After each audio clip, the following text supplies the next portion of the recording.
All right, we are officially live, I think, right now. Cool. Who's coming on? Who else is coming on? Is Rachel coming on? Rachel be on. What are we talking about today? Um, we can start by talking about Rachel and Aaron. Rachel and Aaron were talking today about rating insurance companies and based off of their performance with Tugboat, and they started working through it and working through our categories for doing that because we haven't done it in a while. And it was hard to find ones that like these days wouldn't be rated as like a D. Yeah. And it was funny, Rachel, I was just joking with Aaron on the phone. He's on the road now. But, and I'll say, I don't think anyone's jumped on here yet if anyone watches this later, because I think it stays live. But this Tugboat's office hours and talk about claims, and the ones that we're helping out with Tugboat's users, our online claim support tool, which remains free for anyone affected by wildfires or disasters. So, anyways, we were talking about Farmers Insurance, who, when we made a video 2.5 years ago, maybe more, about our top 5 insurance companies, they were on the top 5 list. Farmers was there, but Rachel has had to support dozens and dozens, if not hundreds of people through Farmers claims with the wildfires. And we've kind of done a deep dive. You were on the call, Chris, and we went into deep dive on policies, and they specifically are so unique in how they exclude things that it's like now their policies cover less than they ever have before. And their claim handling is so much worse than it's ever been before. And it's not even just on the individual adjusters. I have a claim right now that I'm the public adjuster on, and I got to meet the adjuster in person yesterday. It had humanized the claim a little bit for me, which is probably good. And talked to him again today, and I genuinely think he wants to do the right thing on the claim, which is not make a family move back into a house that clearly still has lead in it. And from over his head, it's clearly out of his hands. And so it's the only way through this claim is to escalate it, right? We're going to. So after talking to the adjuster on that one with the Christmas tree. Yeah, that's the one we're talking about. He said he pretty much has his hands are tied.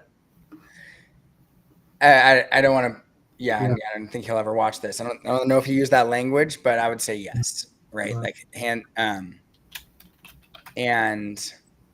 yeah, I can give an update on that. No, I don't think anyone's on here right now, so I can just give it to you guys. But yeah, I inspected it with him yesterday. Yeah, but I mean, this is recorded, so yeah, I'm not going to give any names, and we'll talk about more of that. But I inspected it with him yesterday, with the vendor that they recommended on the claim.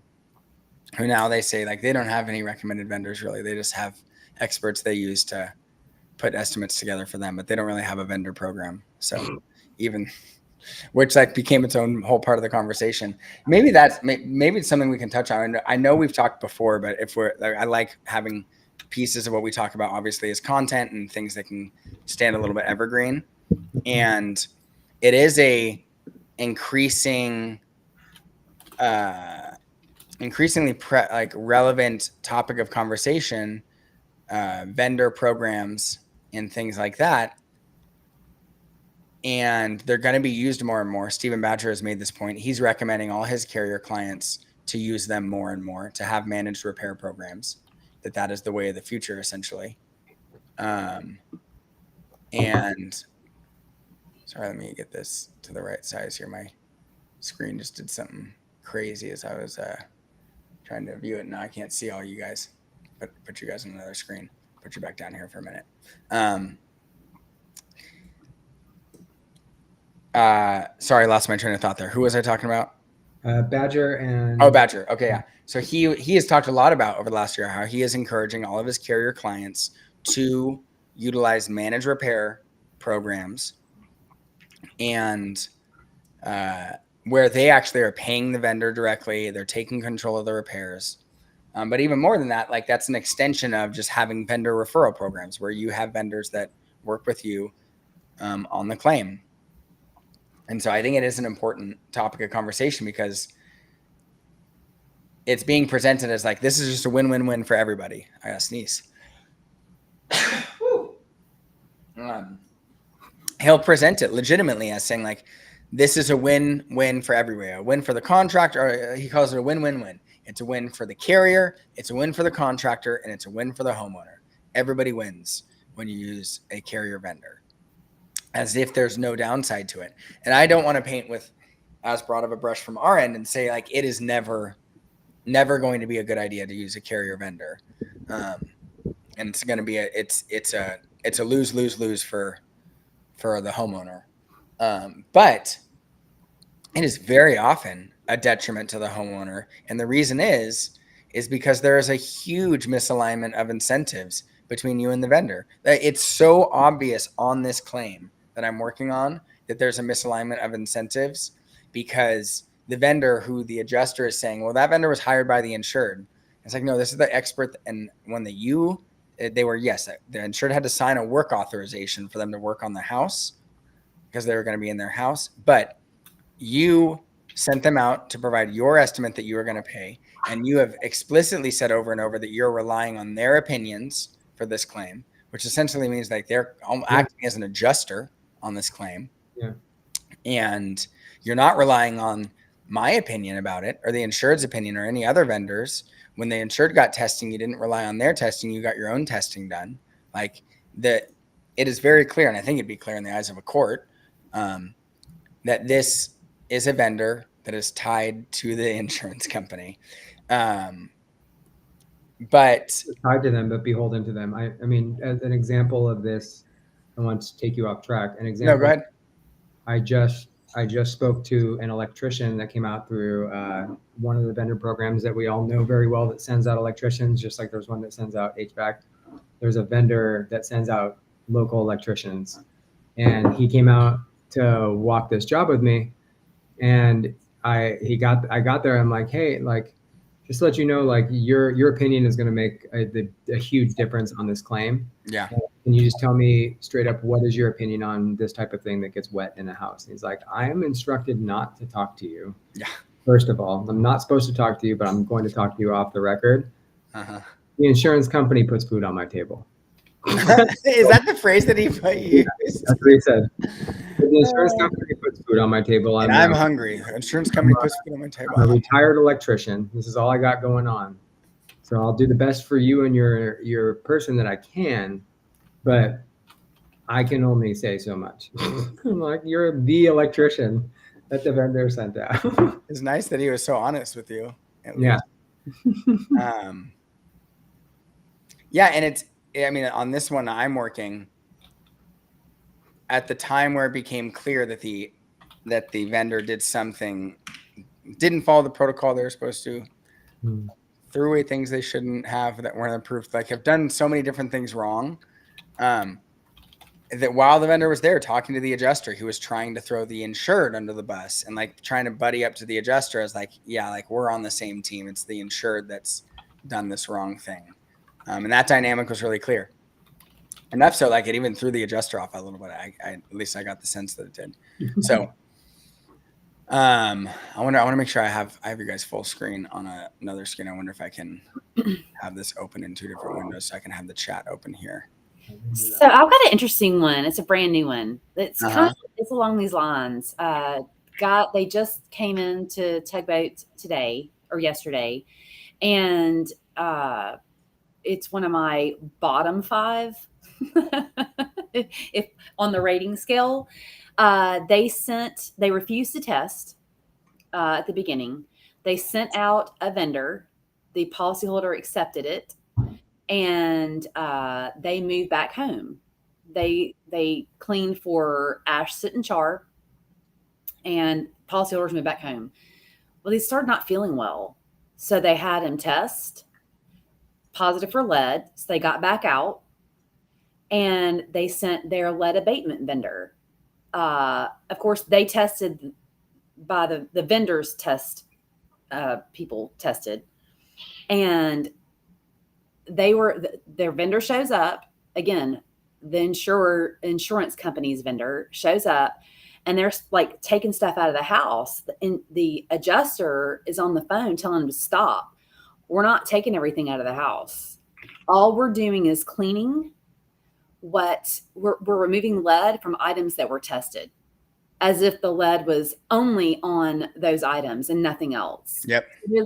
They're performing right this moment, mind you, right now, like as we're talking, they are at the house performing lead abatement, which I can't even seriously call it that, because that's not what's happening here. Yeah.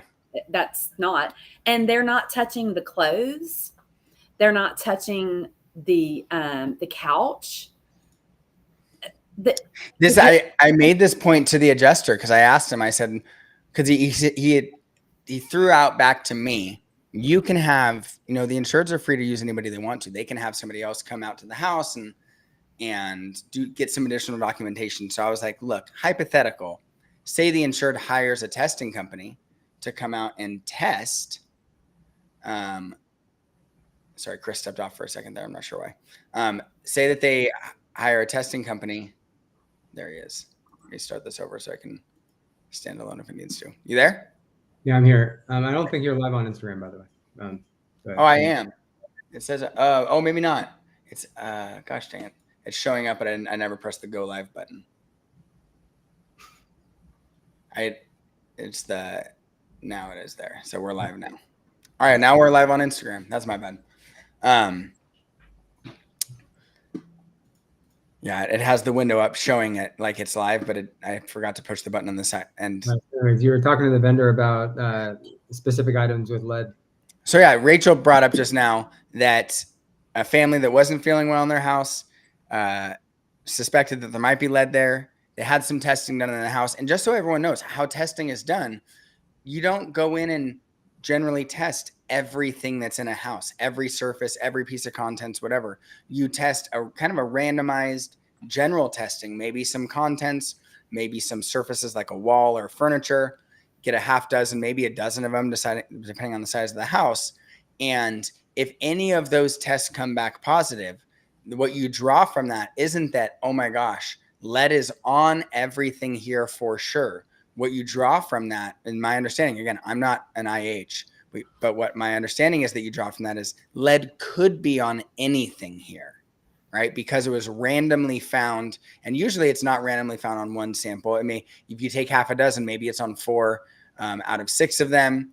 And so the assumption that the industrial hygienists will typically make and put into their protocols and suggestions is, look, there is lead in this house. It was airborne. It landed on these various surfaces. You can't know if it's not on one surface or the other unless you test every one. So you have to assume that it's everywhere and clean everything, right? Like, Chris, am I missing anything here? Well, before I go on. Okay. So I asked you that, like, you're the industrial hygienist. You look more like a hygienist than me. Yeah. So I asked the adjuster on this one I was just talking about if, we suspect that there's still lead on contents throughout this house because it's clear that most of them couldn't have been cleaned and weren't cleaned and they were just left on site while partial cleaning was done. And the protocol wasn't followed for these. So almost certainly, like, if the protocol wasn't followed and the protocol said that all these contents have to be dealt with one way or another, then that means, like, we have to assume the lead's still there. And then the insurance company simply wouldn't accept that assumption, right? They're like, no. We think that the abatement company did enough, and so we're not approving anything more. And so I asked the adjuster, I said, if the insureds have some additional testing done on contents that are there, they're not going to test every piece of content that's in there. They're going to test a handful of things. Are you going to take that, like is typically assumed, that everything in there is still affected? Or are you just going to approve those handful of things? Because if it's only going to be what is specifically tested, they need to test everything, and nobody can afford that, right? It's several $100s per sample when you do these tests. Mm-hmm. And he obviously was very non-committal about what they would do in that type of hypothetical, but it's important. And Rachel, is it a different insurance company or is it the same one we're talking about? Different. And you're saying that a different one essentially is doing this same thing, right? They are, assured gets testing done. They're not treating it like it typically would be. And then drawing the conclusion that, oh, you tested these randomized things for lead. Those are the only things that have lead in the house. Yeah. And do you think the insurance company in that instance is going to approve testing every other piece of contents in that house? Oh, absolutely not. They're not going to do any more testing, not even clearance, they said. I love it. I think it's just, I mean, What did they approve then? They approved like just a few items of contents or like a one wall or? I haven't gotten an estimate yet that was from the policyholder, but I mean, I'm just going to guess because they've been paying these people directly. So I don't know what's been done, but I can tell you that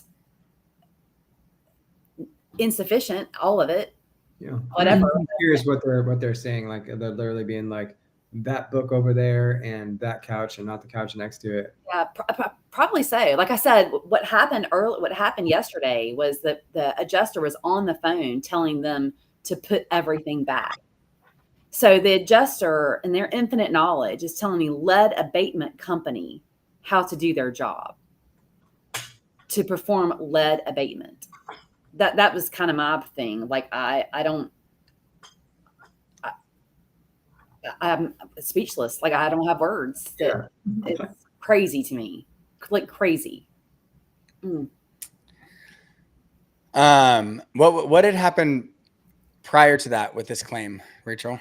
So I don't know. The guy just came to Tugboat yesterday. Oh, interesting. So we had a meeting today, and I was like, "Hey, look, I don't want to cut this short, but I'm going to cut this short. You need to get off the phone with me, get off a call, and you need to call the adjuster and ask them, like, what exactly is the point of what's happening? Like, let's get a little, like, we need to have a powwow. You, the abatement company, and the adjuster, like right now, like right this minute, because what they're doing." It is insufficient. It's your house is not going to be any cleaner tomorrow than 5 days ago. It's still going to have lead all over the place. And there's no, he said there was no clean room, no, like there's just nothing going on. And this was at the direction of the adjuster. Like I'm not understanding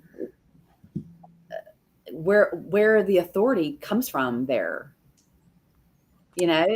like for not to do their job the way they know to do it.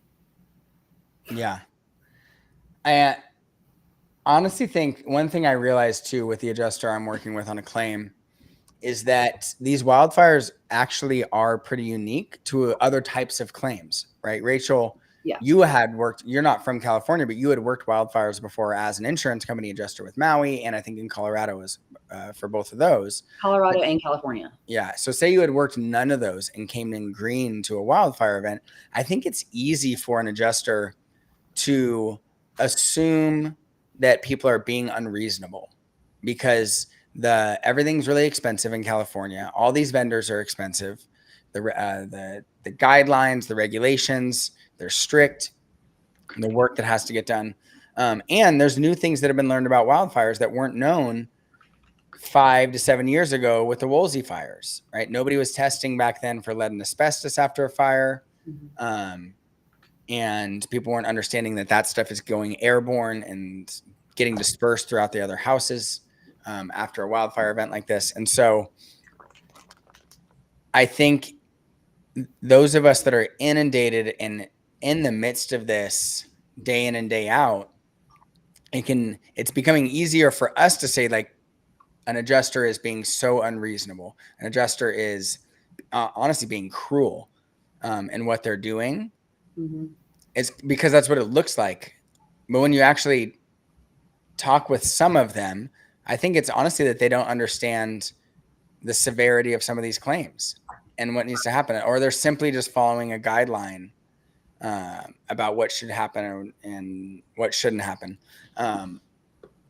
Yeah, you guys can comment on that, but I do want to jump into a bit of a conversation around insurance company, program vendors, and managed repair and stuff like that.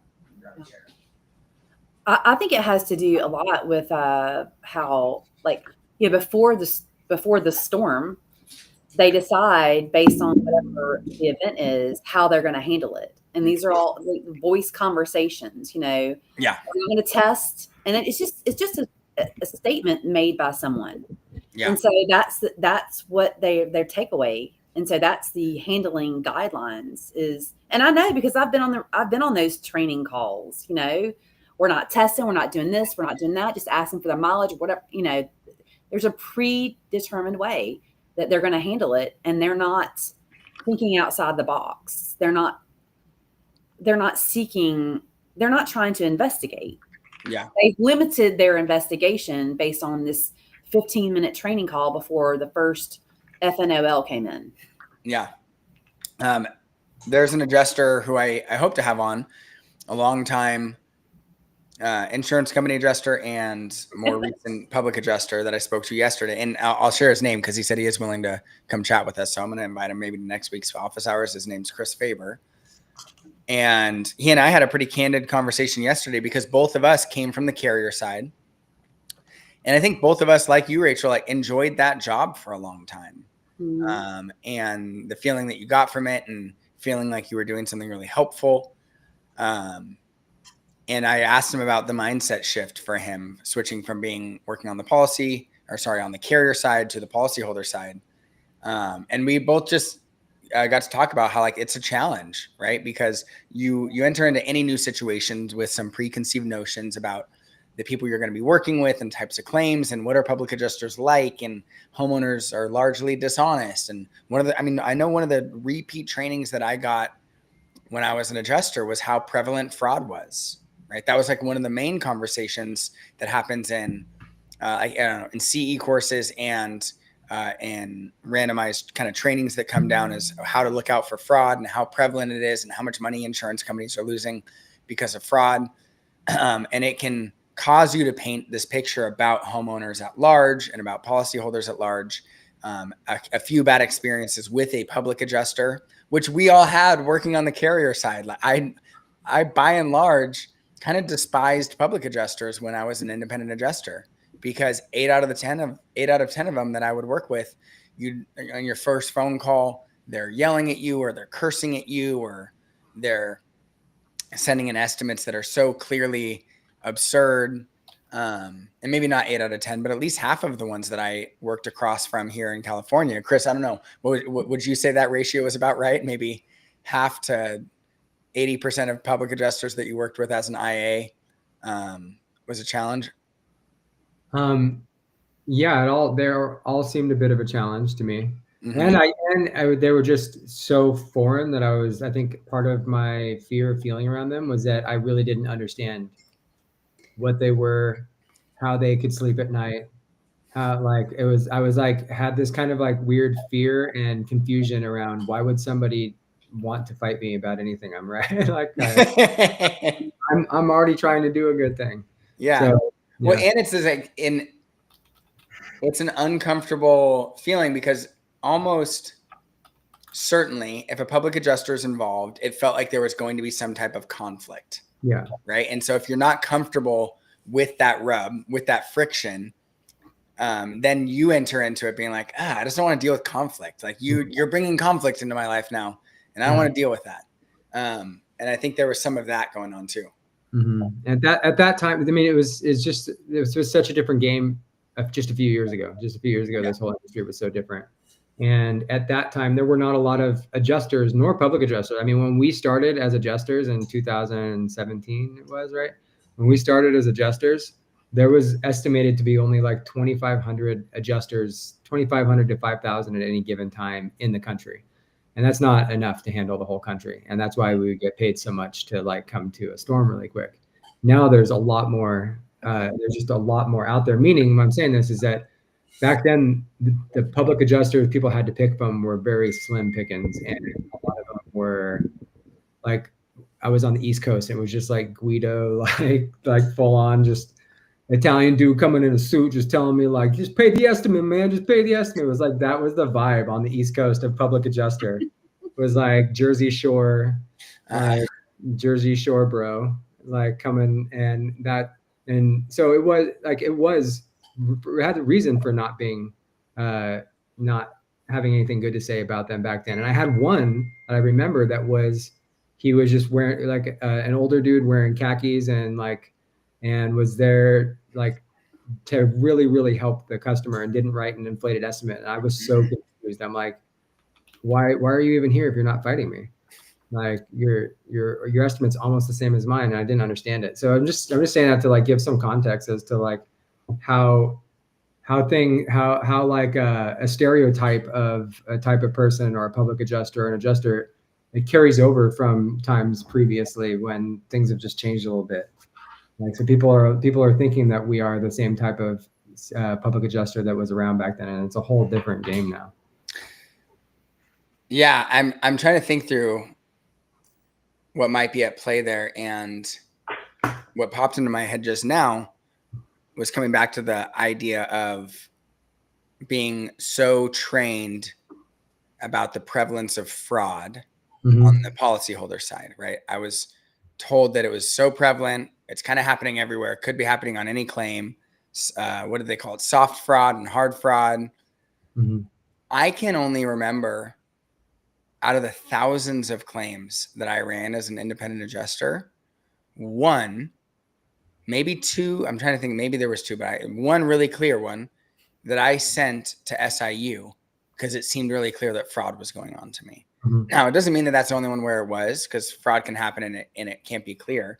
But we're pretty observant walking into a claim, right? You can see oftentimes when something seems questionable, a leak happened over there. Why is there water over here? And again, there was two. I can remember two. One of them had a public adjuster who now is involved in a lawsuit in California, but I think the state is suing them. Where I was working as an independent adjuster on a claim with them, and it seemed super questionable to me what had happened there, how the water got from one spot to another. And another one was really clear because it was either like the plumber or somebody else was on site, and I was asking him questions about how it happened, and it seemed really clear that a water line had been snipped with some type of like pliers or scissors rather than burst. And he kind of admitted it.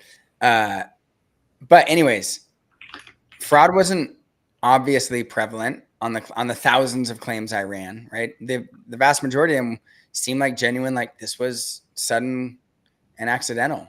And this is how it happened. And I think, but those two claims, I don't remember all of the several thousand claims I ran, right? But those two, I can remember almost everything about them, right? They stick in my brain as I think through them now. I remember the inspection. I remember the damages. I can remember the notes I wrote in my notebook as I think about it right now, about those claims and what the houses looked like. Those ones stick with you because this significant thing happened. And same with public adjusters. Right? I can remember much more the few really negative experiences I had with them as an independent adjuster, where I know there were dozens and dozens of very chill ones by the time I was done being an independent adjuster that didn't end up sticking with me as much. So all that to say, I think we're inherently kind of bound to remember the negative experiences, the impactful ones, much more than kind of the everyday ones. And again, what Tugboat is involved with is the everyday claim. And I think this is what becomes so frustrating, so challenging for us to think through. And Rachel, I know for you, because you're in this all day, every day, is you're looking at this claim like the one you just brought up. You're like, this isn't one with a public adjuster throwing together an inflated estimate. This isn't one with a vendor from the insured that's asking for things that are unreasonable. This is just an average homeowner that has legitimate concerns and did all the right things. And yet now here we are, and this really unreasonable thing is happening. And it makes it a lot more challenging to just sit back and be chill about it. Right. There's a much more emotional response when it's like that, and a lot more frustrating. Yeah. It's hard to, this person has really put all their trust in their insurer. And this is what's happening. Yeah. Rachel, I want to have the conversation with Chris Faber in the next couple of weeks, the public adjuster I mentioned. but we've never had it even with you. So if you're comfortable chatting about it, and we can save Yeah. this or not, but when you came to work with Tugboat, Mhm. doing claim support, right? You had never worked for a public adjuster before, Mm-mm. which Tugboat isn't a public adjuster, but I'm a licensed public adjuster. You were working for me, and you were, and Tugboat is clearly on the policyholder side. Yes. You had only worked on the carrier side for the Mhm. largest insurance companies in America, for Mhm. some of the largest independent adjusting firms in America, right? So you Mhm. had and you had worked all over the country. So even though you hadn't worked for, I don't know, the longest time, I think probably 5 years or something like that, you said. Yeah. But you had worked California, Colorado, Florida, Hawaii, kind of all these. You'd worked claims kind of all over the place. You had a pretty wide view. I know what my thoughts are about this question, or how I would answer it, because I've been watching you work through this for a long time. What was that transition like for you, going from the carrier side to the policyholder side? So think back to when it started, when you first made that transition, working to support policyholders. How did that feel, and what did you expect, and what what happened in those early days?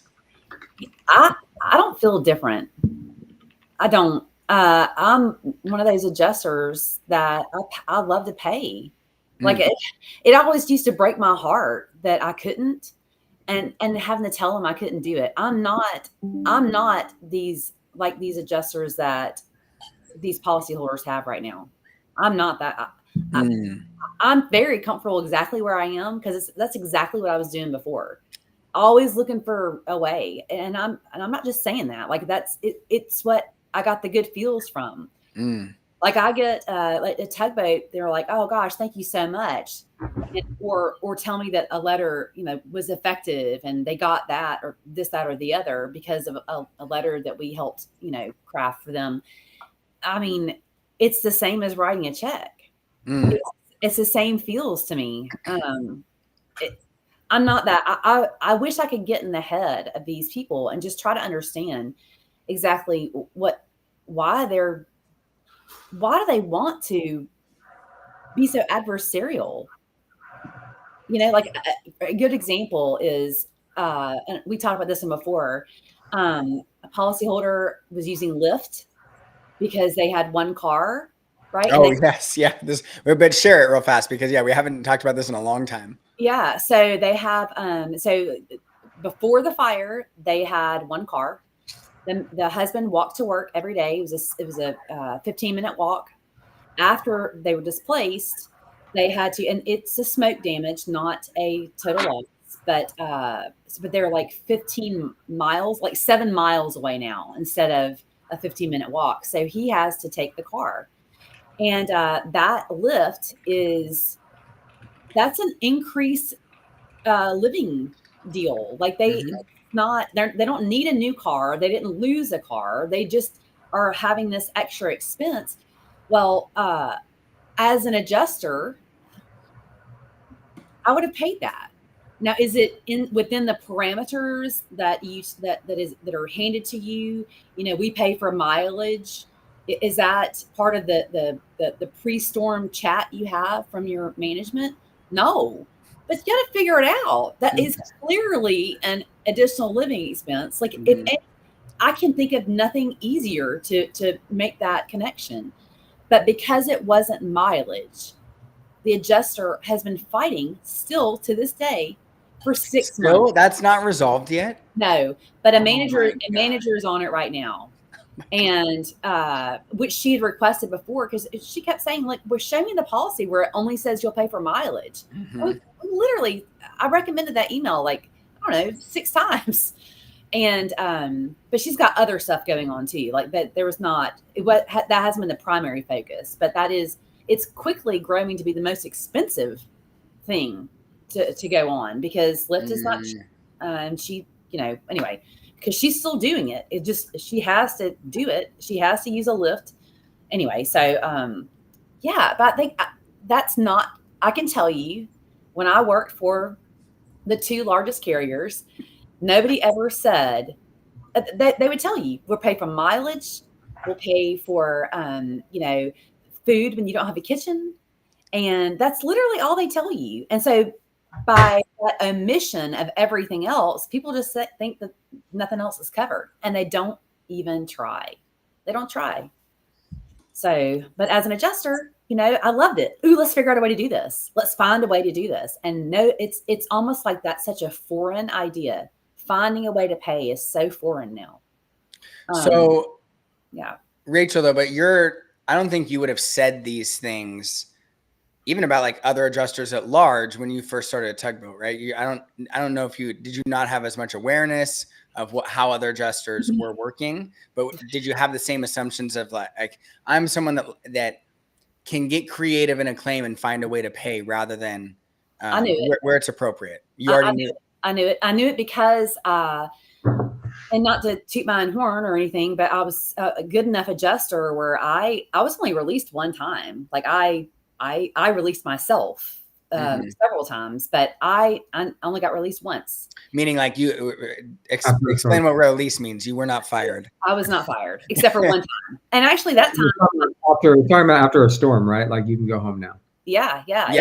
Just so everyone knows, even being fired is the wrong way to probably think about it. Rachel, at the end, like when a storm happens and there's an inundation of thousands to tens of thousands of claims in an area, an insurance company will hire in a bunch of independent contracting adjusters, right? And say, hey, here's your claims, go do that. And then when those claims get settled or sorted, and they don't need as many adjusters, they start sending them home, right? And usually it's based off of some type of performance metrics that they have. So the ones that aren't as fast or aren't as reliable or not following the guidelines, whatever it might be, are the ones that go home first. Yeah. Right? And so what you're saying is that you had never been sent home besides one time, essentially. Yeah. And that position was reduced, actually.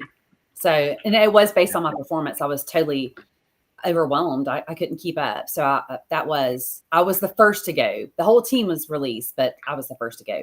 But yeah, so I knew what I was dealing with. I knew how other adjusters work because I would always get their reassigned claims, and I would look in there and go, oh my God, like I can't think of a single claim that was assigned to me that I didn't make some kind of payment on, that had been dangling for weeks, months, long time. I remember my very first deployment, I was working Hurricane Laura claims, and it was December. The storm was died down. People were, moving on. And I worked until February on cleaning up 20 claims from Hurricane Laura. They were large loss. I would say severity 2. If severity 1 is the worst, these were severity 2s. And that's so until February, that's all exclusively that we worked on. These were very heavy lifting claims. And it's because nobody did anything before, like nothing, like for the first 4 months.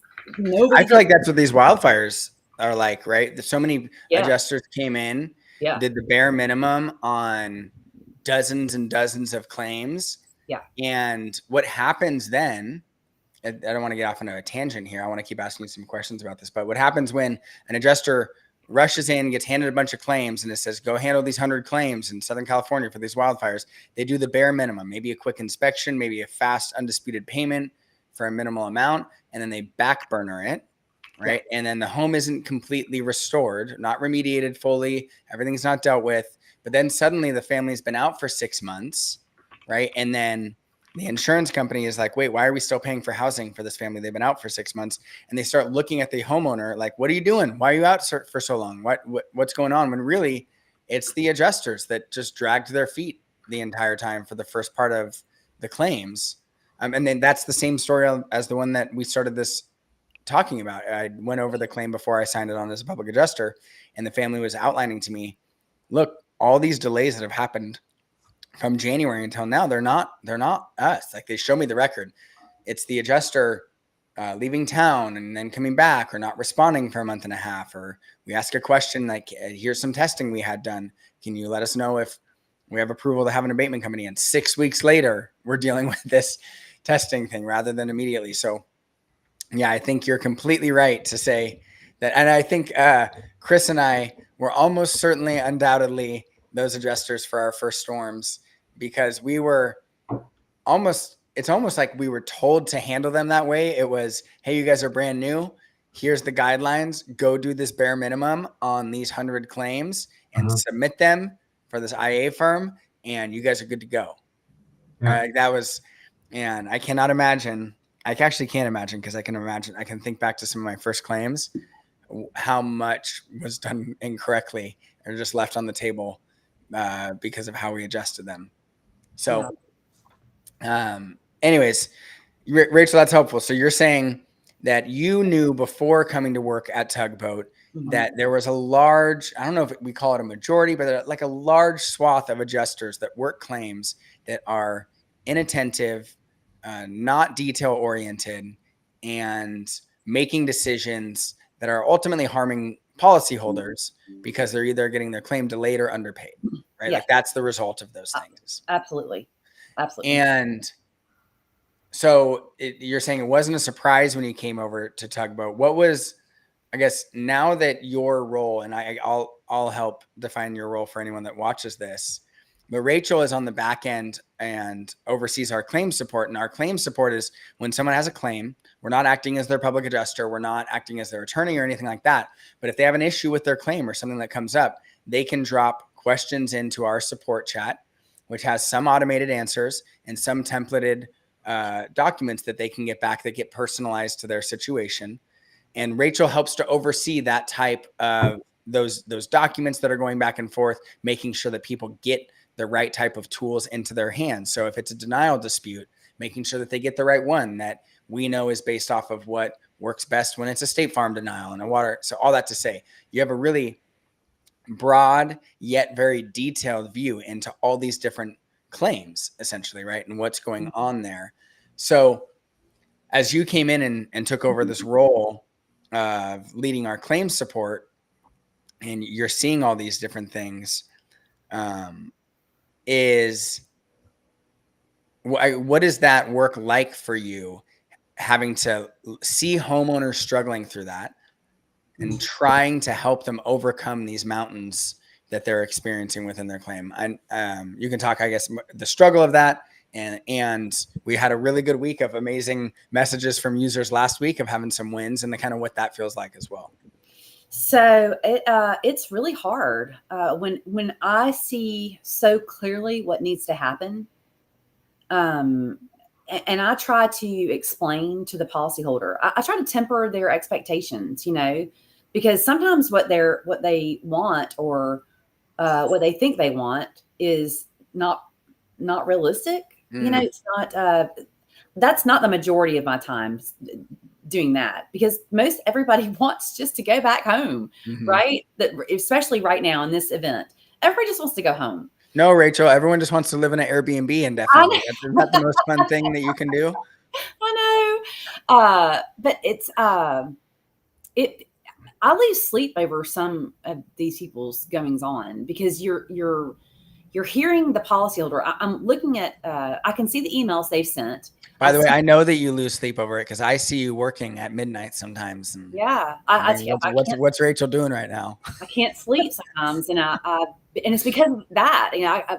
Anyway, but knowing what they said, the questions that were asked, and then getting the response that clearly just either the question just fell flat, like for them, they did not get the whole question, and they just keep with the same line of answering, like, we don't pay, again, like the Lyft thing.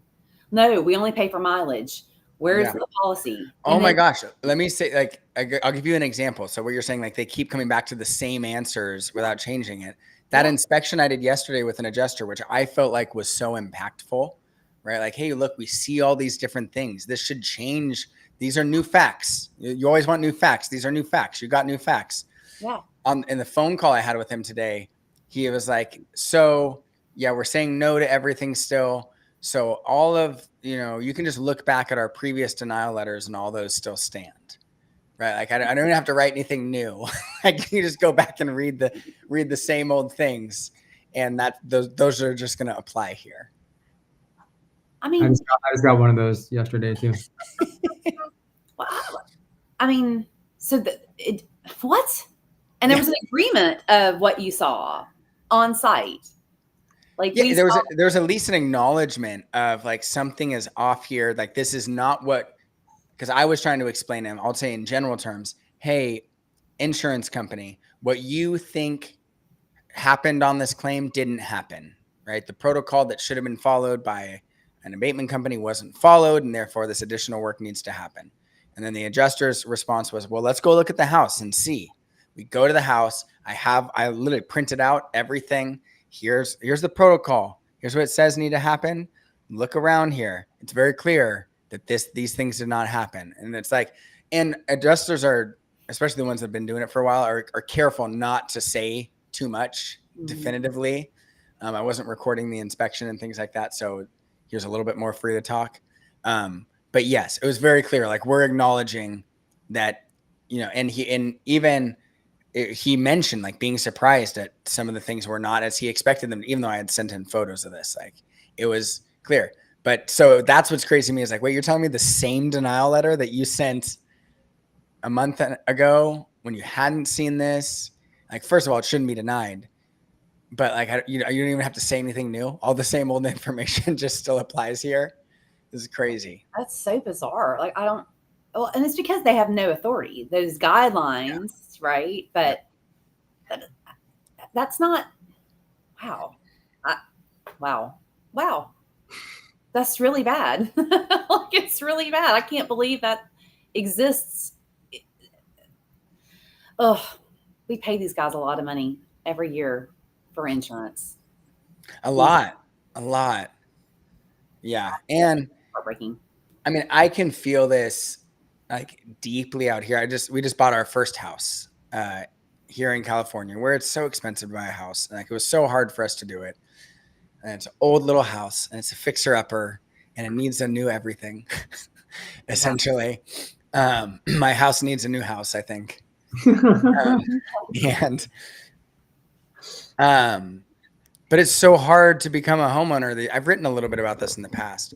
It's so hard to become a homeowner these days that when something happens to your house, and you own it, and it's like literally holds all the value that you have monetarily, essentially is like buried into this house, and you've been paying like these high premiums to keep it protected, and something happens to it that clearly decreases the value of it, and it seems so clear that it should be covered by your insurance company, and then you hit this wall, and wall after wall after wall.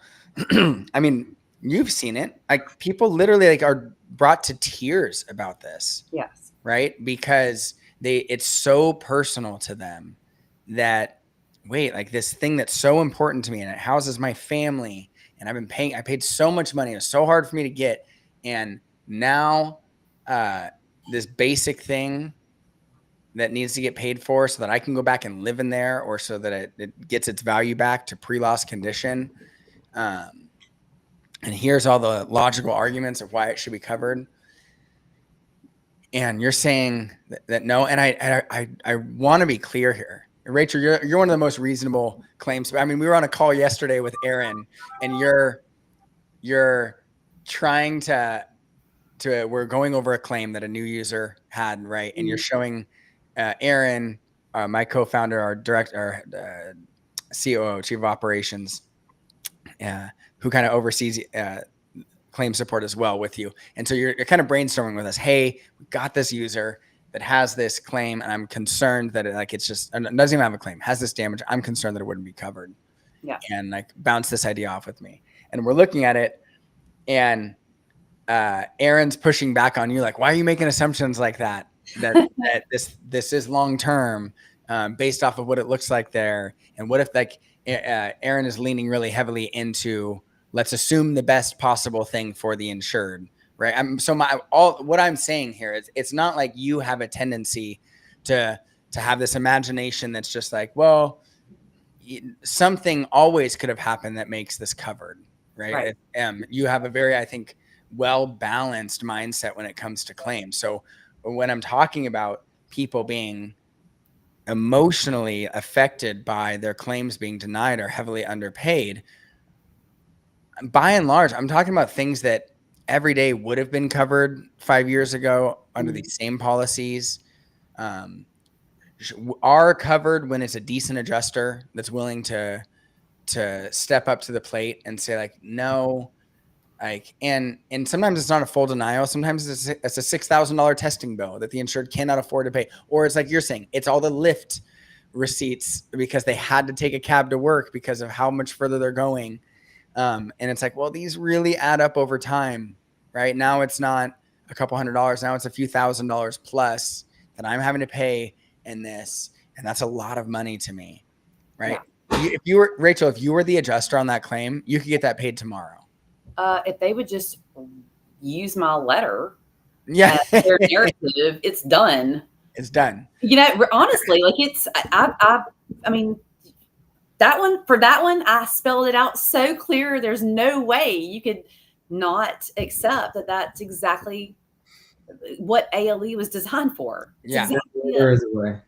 There is a way. Well, yeah. If you don't read it, and that's all that it is. They decided, and a lot of times too, what I'm seeing right now, we've got a claim. Tugboat has a claim in, I can't remember what state, but it's not California.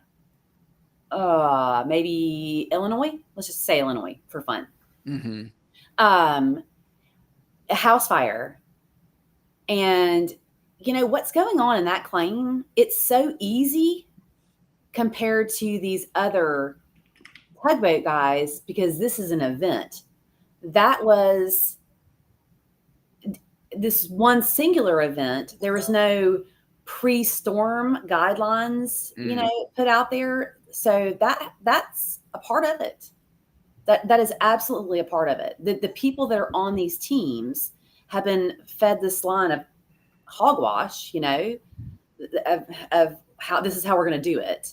But this singular house is getting better treatment, granted another state, but getting better treatment because there's no preconceived like claim handling guidelines because it was a single one-off kitchen fire. You know what I mean? Yeah. That's a big thing. Yeah. Especially, oh my gosh, it's almost 4 o'clock already. Crazy. Did you see, Cameron, you saw, but Rachel, did you see Emily said that the new adjuster is finally responding to your... Hey. I'll talk to Emily almost every day. We chat a lot on, computer, of course, not really. Yeah. Emily's one of the VIPs. One of the few people who knows what you actually look like. Right?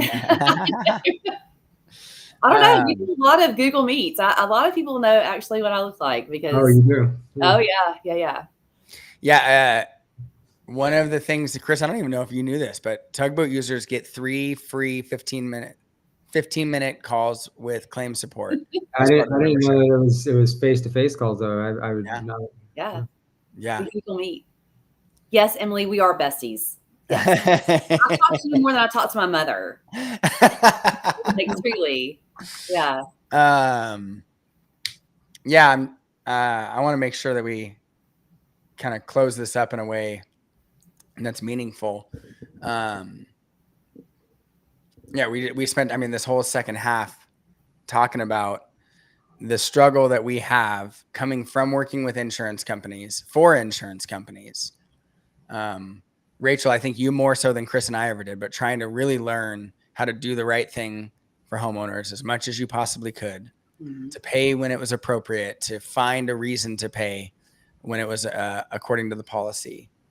And I think if I was going to summarize what you're saying is that even today, a good adjuster, a thorough adjuster, a thoughtful one that is willing to take some extra time and look at a claim and consider the policy and consider all the facts, that if there's coverage that can apply there, that they can make it apply there. Even if there's guidelines from a storm that make it hard to pay for it, right? That guidelines that don't talk about paying for a cab as an additional living expense, guidelines that don't, that say that post-clearance testing, we're not going to approve it. Even when guidelines say we're not going to approve it, like you can find a way when it's appropriate, when you have the reasoning, when the insured is asked for, when the protocols are named, all these different things. You can find a way to pay for something. That's right. And so, yeah, I wish there were more adjusters that were willing to step into that level of like the minor discomfort that it takes and a little bit of extra work to get something paid when it's appropriate. Yeah. Right. And on the claim that I've talked about a lot, that I'm working personally, that we started this, there are several different things like that. But I will say the adjuster on this one has tried to make it clear to me, like, I think he may have even said on a call, like, I went to bat for this and tried to get these things approved. And so I think more and more it is even becoming a challenge when there is a good adjuster on a claim. If an insurance company has decided that, you know what, we are taking a hard line on XYZ issues, then even a good adjuster with good reasons can't be successful. And I think we'll learn from some other public adjusters that we talked to that switched, how that dynamic probably drove them to switch sides eventually. Yeah. Right. Because at least as a public adjuster, as hard as the job is, it's not easy. Rachel, you see the public adjusting work that Waypoint does. You used to assist us in the back office with it. Like, it is challenging and frustrating. It's not easy to make your money as a public adjuster. You really have to grind it and work really hard to be able to do it.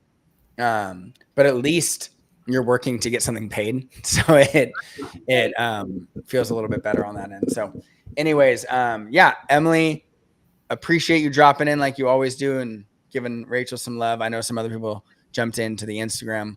We'll probably be able to cut some of these up. I do want to, in the near future, have more claims professionals on to talk about this a little bit, to help people understand maybe what has changed about the industry, what has changed about your policies, what has changed about the climate of claims essentially overall, that's making it more of a challenge for people. So anyways, Chris, thanks for joining us. And one update, because I think we may change the time of office hours moving forward.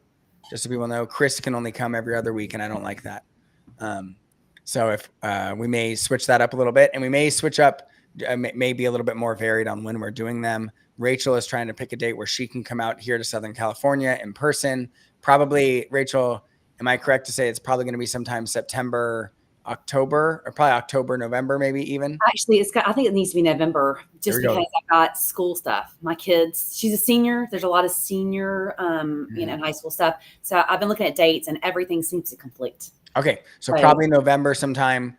Maybe Chris will come out, Aaron, and we're going to try to do a live event for tugboat users or anyone affected by the wildfires to come and talk about their experiences so far, to just have some community around that. We'll have some other experts there, have some food. So keep an eye out for that. If you're seeing this, it'll be a tugboat live office hours. Rachel would like for it to be called after hours, which is probably what it'll be called.